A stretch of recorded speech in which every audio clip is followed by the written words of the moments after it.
Hello, everyone. Welcome to Quantum Heart Awakening. My name is Karen Vitello. I am a transpersonal educator, spiritual guide, and oracle.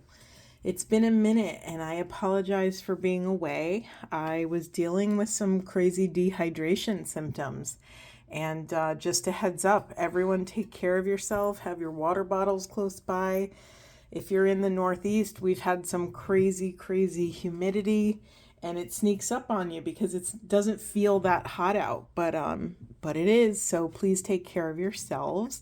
Today we're going to do a random message reading. I already started to get us going. This is for whoever happens upon this message. There's no category, there's no theme. We're just pulling straight messages. Okay, so what's being pushed into the shadows, or what's lying just outside of the unconscious position, is this change. Yeah, change is scary for most people. And what we're trying to experience and learn on planet Earth is to trust that human chaos is divine order, that there's a higher nature to things that's moving through, and we have to learn how to detach and surrender.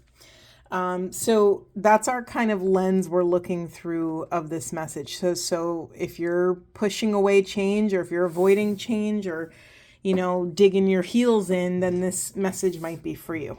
Okay.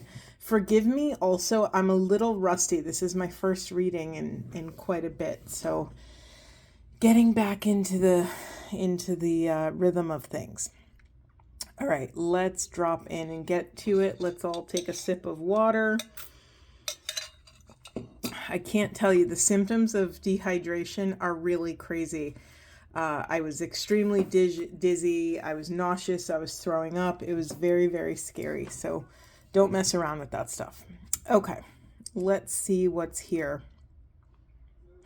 Okay, so what's coming up for this collective, whoever I'm reading for, is that we're trying to return to the old ways. What do I mean by the old ways? Our natural state of being. When we were born, when we incarnated on this planet and got a human body, we had this pure soul. We were like 100% soul and 0% human right when we got here. And then all of a sudden you have this very finite body, and it's, all of a sudden limiting you in ways that it probably didn't limit you when you were a soul floating around as part of the quantum field.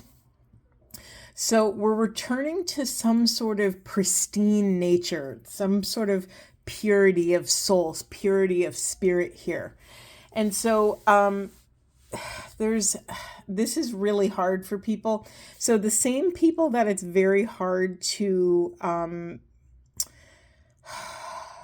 allow change to move through your life, it's probably equally as hard to surrender effort, to surrender control, right? If we, it works both ways, right? We're either trying to stop change or trying to mitigate change in a way so it looks exactly how we want it to look like.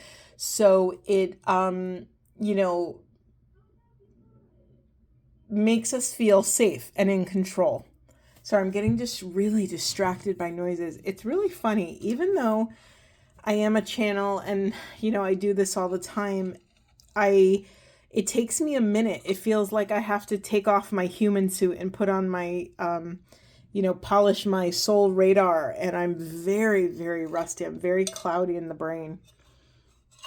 And that's not dehydration, even though that's what I did feel, a lot of brain fog.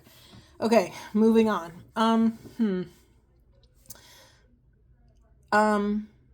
I'm so distracted by people talking outside my apartment. I don't know why. Do you hear me? I'm really in my human right now.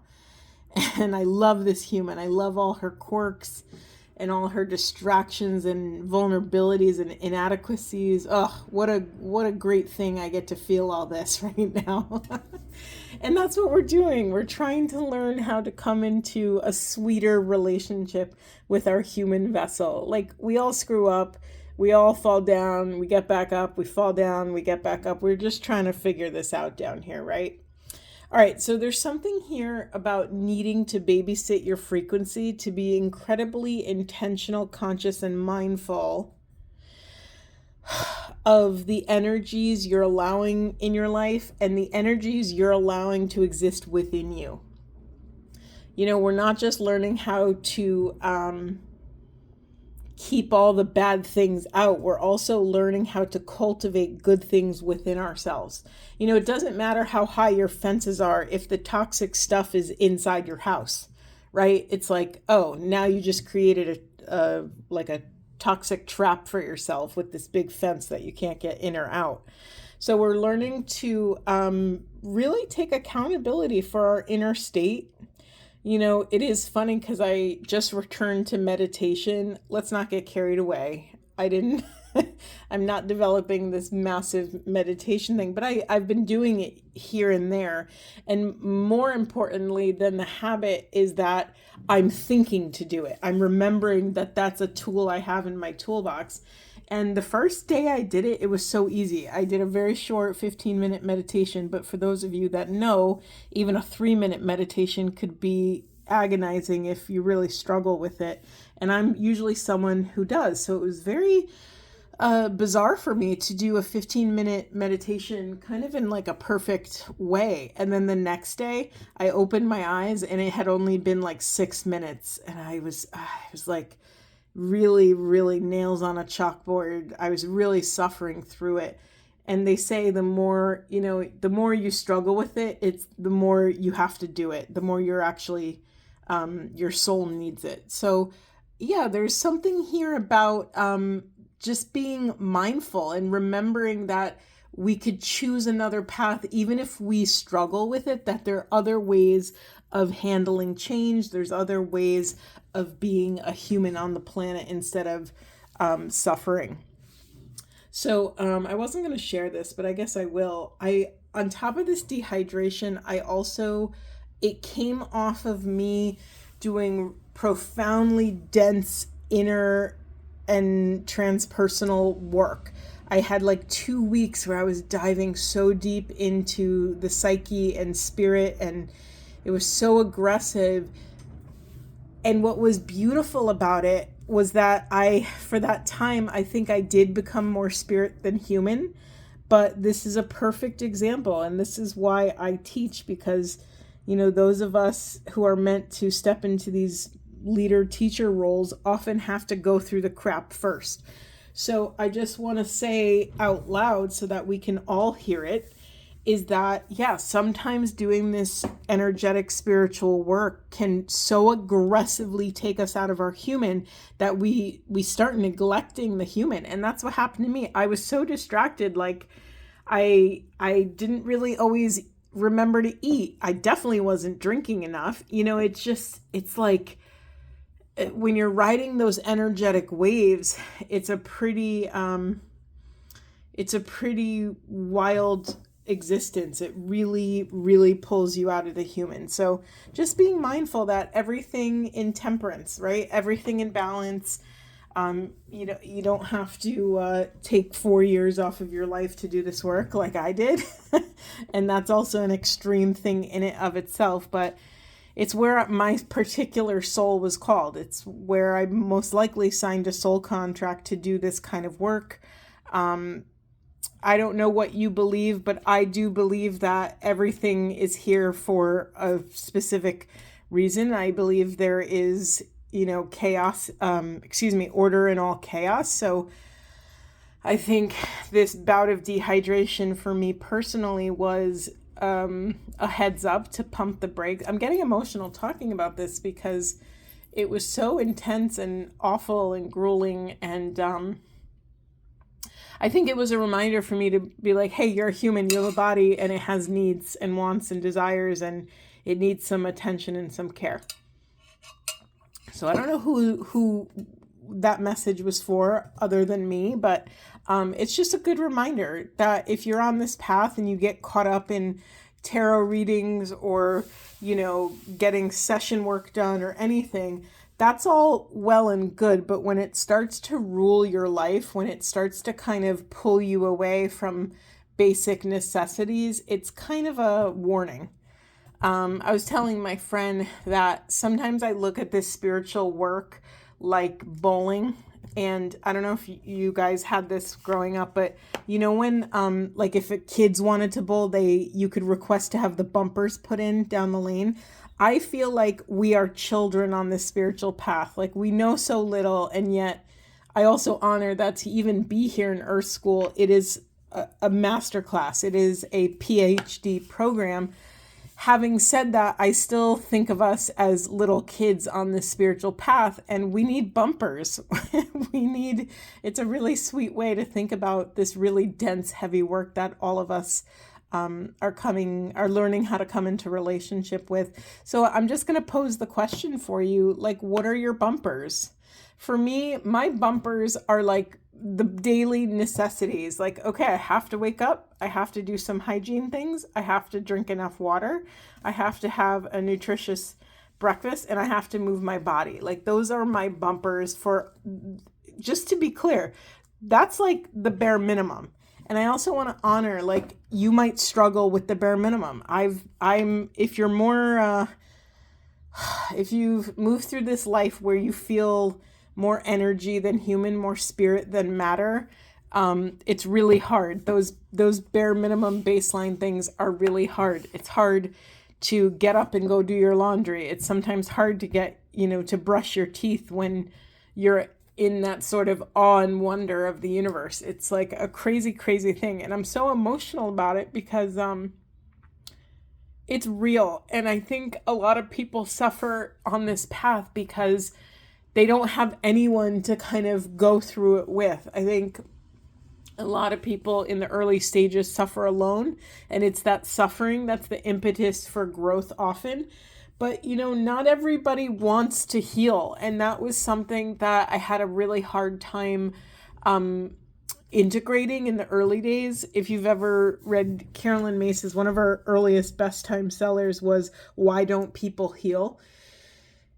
It's a really profound, big baseline work around this of there's some people that just don't want to heal. And that's okay. That's their path. It's really important, though, for you to, come into relationship with that in a way that you look at the mirror reflection. So when I say that there's some people on the planet that don't want to heal, how does that show up in your body? What does that feel like?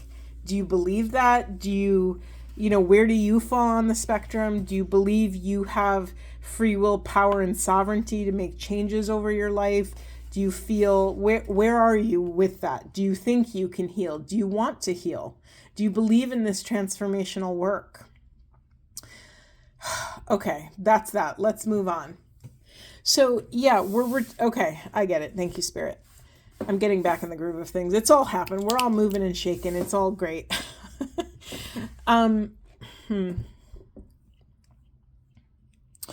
Yeah. Some of you have to overcome root chakra stuff. It's so funny. I've been working with root chakra stuff for like 4 months. Body and money. They're so intertwined. It's all root chakra stuff. And for you, it might be inner child stuff and body, or inner child stuff and money, or a combination of all three. Some of you are, instead of trying to rebel and control your family history, your personal childhood narrative, sorry, they're giving me an image of someone banging their head against a brick wall. Thank you, Spirit. That's a little comical because it's so obvious. There's some things you need to individuate from, right? There's some memories, there's some parts of our lives that we have to just accept. We can't go back and change what happened. If you have... if you're lucky enough to have your parents still alive, you can ask them questions about their truth of the experiences you had if you need clarity.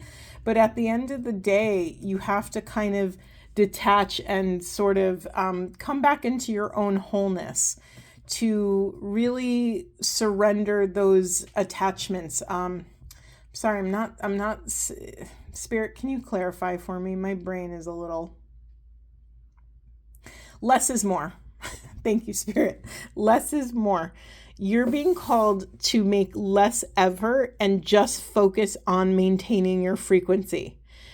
Honor what comes up for you in the past. Honor if you have this awareness, write it down. But right now, this is not saying to allow yourself to go. Why am I forming sentences in such a complicated way? I'm so sorry, guys.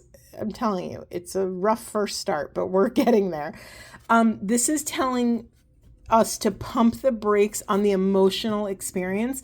I'm not saying deny your emotions, honor what comes up, vibrate it through your body, journal it out, tell your therapist, tell a trusted source, a friend or a teacher, mentor, whatever.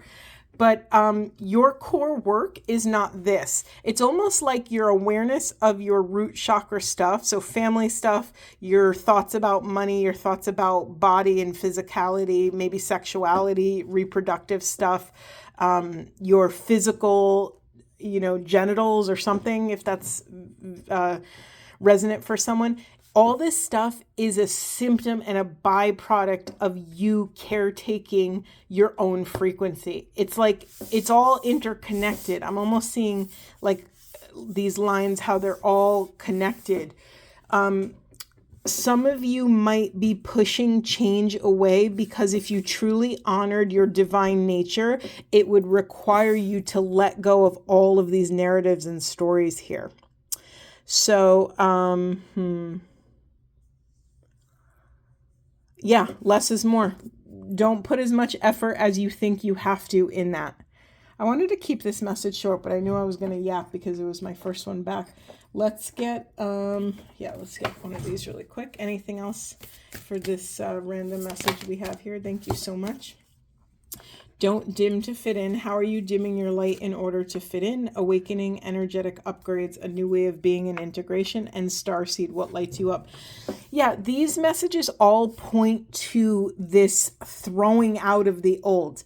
Yes, your history will never change. Your family history, your childhood, all of your cultural, framework, none of that will ever change. So you can safely abandon it or just turn away from it. And it's always going to be there. It doesn't matter. You're not betraying your family, betraying your culture by actually stepping into this new way of being.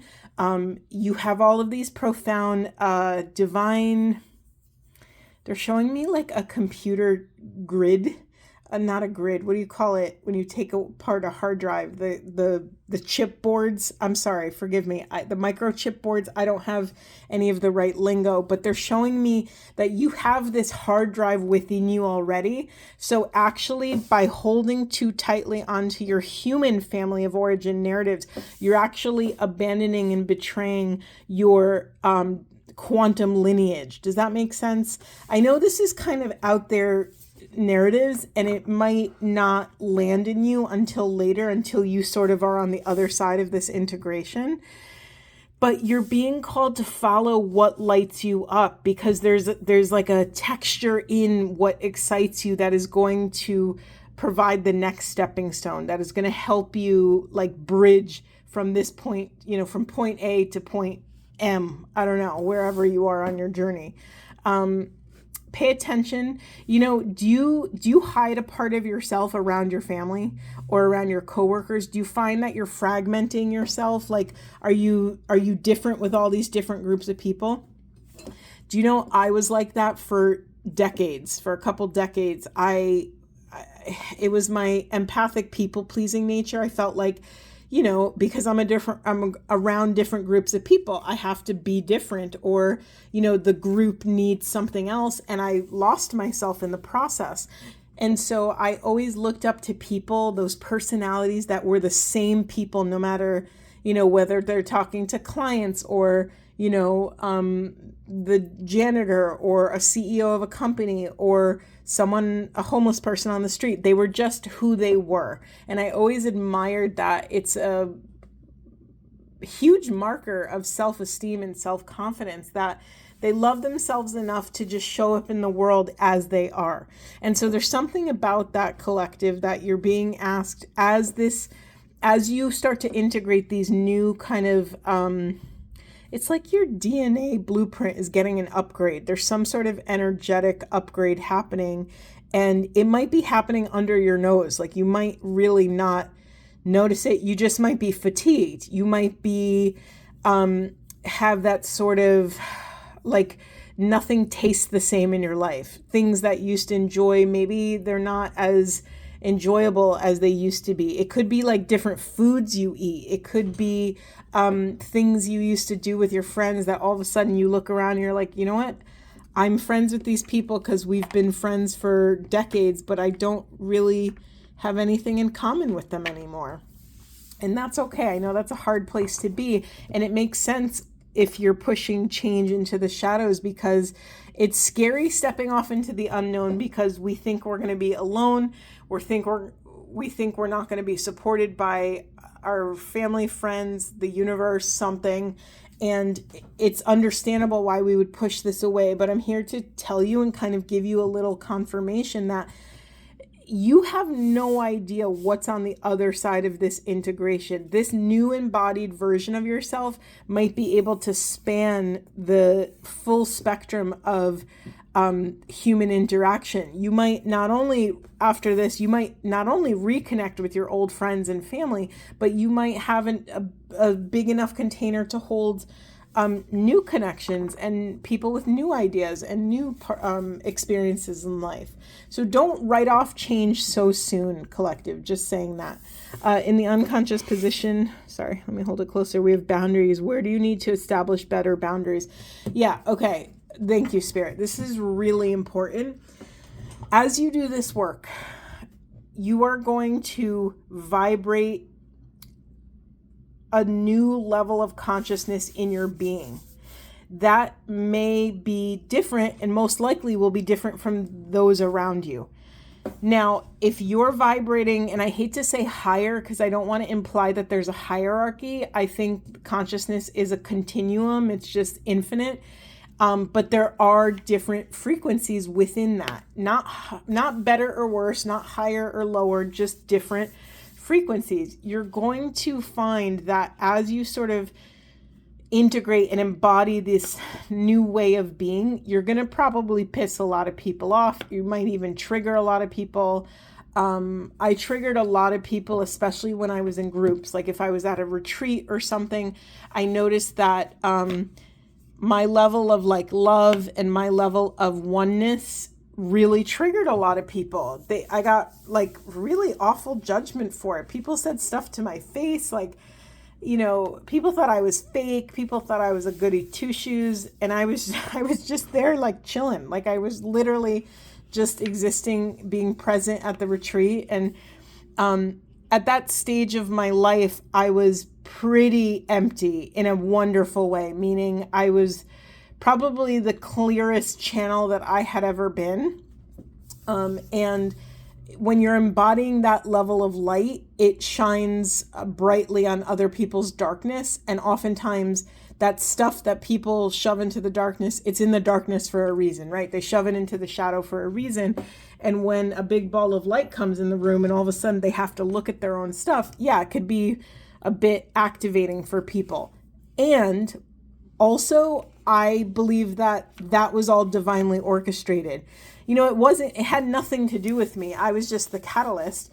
I'm not saying to go around, you know, illuminating people's crap. I did nothing. It wasn't an active thing. It was a very passive thing. I was just being present with my own journey. So just be prepared that as you know, as your consciousness expands, I like that better, expands, you're going to need to have different boundaries. You're going to have new, because your tolerance is going to shift.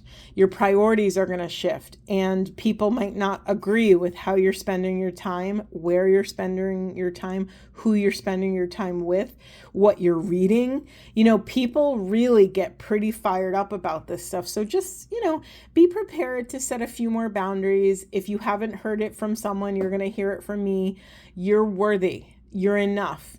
You get to love yourself enough to take up enough space to go at your own pace, the pace that works for you, so that you can calmly, gracefully access wise discernment over your life, over your decisions, over what's moving through your body mind. Okay? I wanted to keep this a little shorter. Let me just get a couple affirmation cards. What would support this collective here, Spirit? What do they need to know for the highest, best good of self and the planet? Whew, we were off to a rocky start there. Forgive me. I hope showing a bit of my humanity. But this is it, right? This is it. Anything? Maybe you guys don't need an affirmation. Yep, you do. We have I choose love. It says, love is divine energy, and you have an endless capacity to share it. Strengthen your heart and mind and consciously act out of love to create an aura of appreciation and peace. When you deliberately choose love in all situations, you're making the decision to approach life with compassion and understanding. Sorry, that one got me. That one was very moving to me. This is also the thing. Remember when we talked about earlier over here that you are getting this energetic upgrade, and you are in this sacred, messy process of integration on your way to eventually embodiment, meaning eventually one day you do so much work, you just wake up and you're just living the lessons, you're living the teaching, you're living wisdom moving through the world. It's kind of a seamless process. Integration is the messiest part of that journey. Why am I saying this? Oh, because this is the allowing, I talk about oneness a lot because I'm a oneness initiate. I'm here to anchor oneness on the planet, the awareness of it, the embodiment of it, teach people how to live this way without getting consumed by it.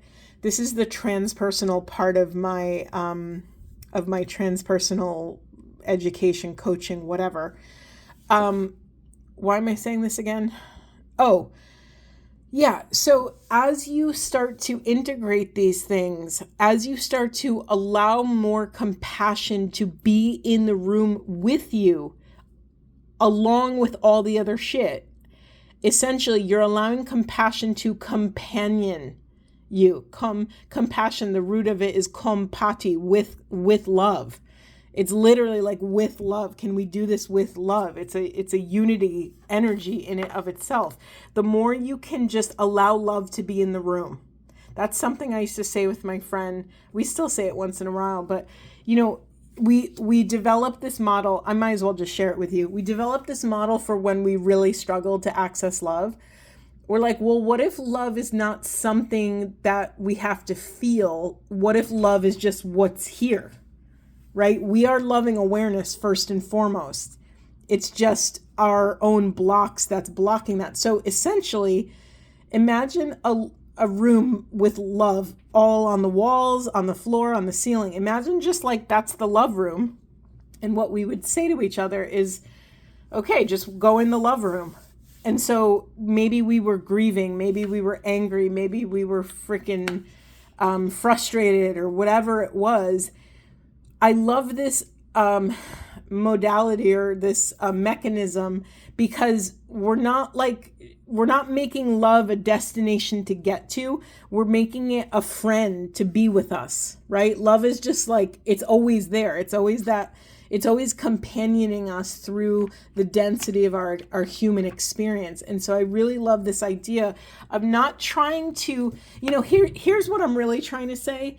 When you feel an emotion, say you feel anger, it's not negating the love. It's not canceling out the love. The love is still there. You just can't access it because anger is is the primary thing you're feeling, which, as we know, anger is usually a secondary emotion. They usually say anger is the bodyguard of sadness. So when we're angry, it might, you can ask yourself, okay, I'm angry, but am I really covering up a sadness? Do I really feel sad that something is or is not happening right now? So that's another thing. That's a whole nother bag of tricks to get into, but I really like this awareness that love is always there. So it's not a destination you have to reach. It's not outside of you. It's not something you have to achieve. It's there. You already have it. You always have it. It's always in your back pocket. And so if you just allow it to be in the room with whatever else is going on, it will take you very far. Then we have, I can overcome any obstacle. It says, believe that you can succeed in any endeavor and trust the path will be laid out for you. Any obstacle you encounter on your journey to success can be conquered. What is destined for you will be yours, but the key is perseverance. These cards are fun. I used to not like them, and now I kind of love them. And then we have, I am a source of creativity. Inspiring others is effortless when you tap into your own gifts. You possess an unlimited network of creative energy and the ability to create new ideas and solutions. Allow those thoughts that enter your mind to flow freely. Become tangible objects or goals. Beautiful. I think I'm going to leave it there. Thank you so much for your patience as I get back in the groove of things. I promise I will get back into my regular scheduled programming. All right. I hope you guys stay cool. Please hydrate. I don't want anyone to go through what I went through. It was really crazy. It was just the worst experience. And I'm so grateful I had my sister came and took care of me and brought me electrolytes and bananas and crackers because I couldn't eat anything else. So please hydrate on these hot days. Hydrate every day. And make sure you're also balancing it with the other, don't listen to me. This isn't a medical situation, but I like the Celtic sea salt. I like, what do you need in electrolytes? You guys can look it up, but it's like potassium, magnesium, and salt, right? I think that's the trifecta. Okay, I'm going to stop talking. Thank you so much. Go drink, and much love to you all.